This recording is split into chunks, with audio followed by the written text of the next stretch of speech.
வேலூர் சத்துவாச்சாரியில் பெண் ஜிம் பயிற்சியாளருக்கு மயக்க மருந்து கொடுத்து பாலியல் பலாத்காரம் செய்ததுடன் நிர்வாண படம் எடுத்து மிரட்டி ரூபாய் 4.50 லட்சம் பணம் மற்றும் நகைகளை பறித்த கணவன் மனைவியை அனைத்து மகளிர் காவல்துறையினர் கைது செய்து விசாரணை நடத்தி வருகின்றனர்.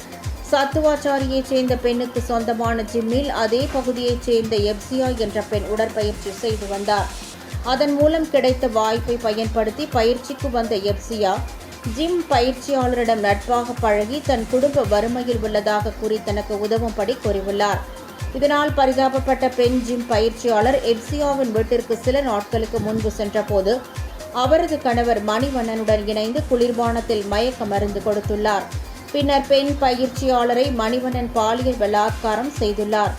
இதனை மணிவண்ணனின் மனைவி எப்சியா மொபைல் போன் மூலம் நிர்வாணமாக வீடியோ மற்றும் போட்டோ எடுத்துள்ளார்.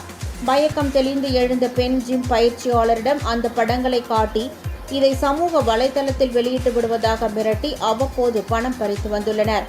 இவ்வாறு மொத்தம் ரூபாய் 4,50,000 பணத்தையும் பெண் ஜிம் பயிற்சியாளரின் தங்க நகைகளையும் பறித்துள்ளனர்.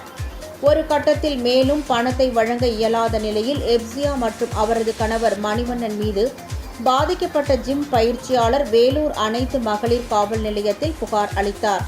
இப்புகாரின் பேரில் வழக்கு பதிவு செய்து மணிவண்ணன் மற்றும் எப்சியாவை கைது செய்து விசாரணை நடத்தி வருகின்றனர்.